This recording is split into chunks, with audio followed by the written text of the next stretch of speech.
ओम श्री लक्ष्मी नारायण जी नमः। सुख सागर 10वां सेकंड 52वां अध्याय। श्याम व बलराम का जरासंध के सामने से उसका मनोरथ पूर्ण करने के लिए भागना। सुखदेव जी ने कहे, परीक्षित, श्याम सुंदर मुचकुंद को विदा करके मथुरा में चले आए। उन्होंने बलराम जी से कहा कि हमने राजा मुचकुंद की दृष्टि से काल यमन का नाश करा के मुचकुंद को बद्री केदार में तप करने के लिए भेज दिया। अब चलो काल यमन की सेना मारकर पृथ्वी का भार उतारे। ऐसा कहकर दैत्य संहारण बलराम समेत मथुरा से बाहर निकले और काल यमन की सेना में चले गए। संकर्षण को साथ ले माखन प्रभु करतार, काल यमन की सेन सब हति एक ही बार। और जब क्षण भर में श्याम व बलराम हल व मुसल व बाणों से मलेच्छों को मारकर चले, तब राजा जरासंध अपनी सेना समेत पहुंचकर उन्हें घेर लिया।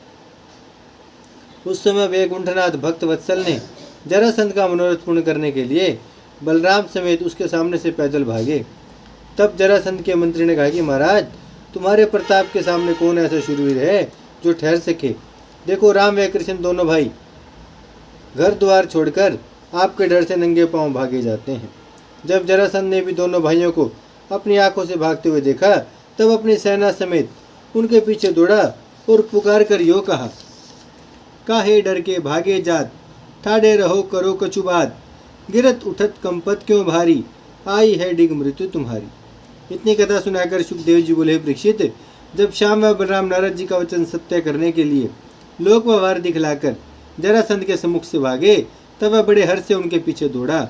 दोनों भाई भागे हुए परवर्षण पहाड़ पर, जो 11 योजन ऊंचा था, उसमें सिवाय एक रास्ते के दूसरे राह नहीं थी, चढ़ गए और पहाड़ के ऊपर जाकर खड़े हुए।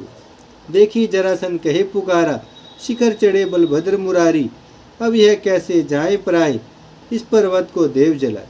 ऐसी आज्ञा पाते उसके सेवकों ने उस पहाड़ को, जहाँ सादा पानी बरसता था, लकड़ियों का ढेर चारों ओर इकट्ठा करके उसमें आग लगा दी। और जो राह पहाड़ पर चढ़ने की थी, वहाँ जरासंध आप खड़ा हो गया। जब थोड़ी देर में वह अग्नि पर्वत के शिखर तक पहुँच जाकर बुझ गई, तब वह उस अग्नि में दोनों भाइयों का मरना समझकर मथुरापुरी को चला आया और वहाँ ढिंढोरा पिटवा दिया। जितने स्थान राजा उग्रसेन व वसुदेव जी के उस नगर में थे, सब खुदवाकर उस जगह नए स्थान बनवा दिए और अपना कारोबार वहाँ छोड़कर सेना समेत हर्षपूर्वक मगध में आया।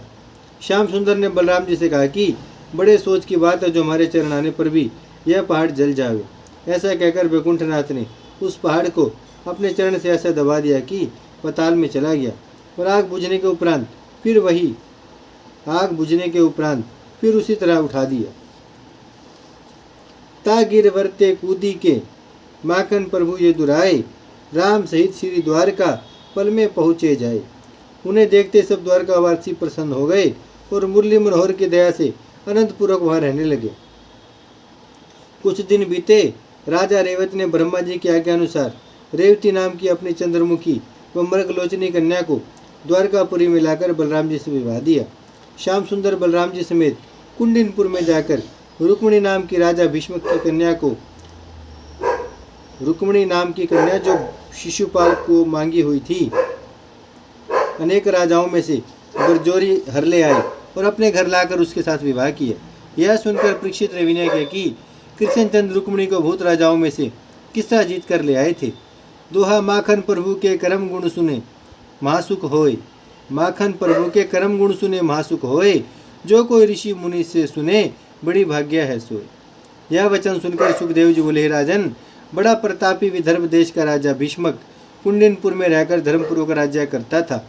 रुक्माग्रज आदि 5 पुत्र उसके हुए।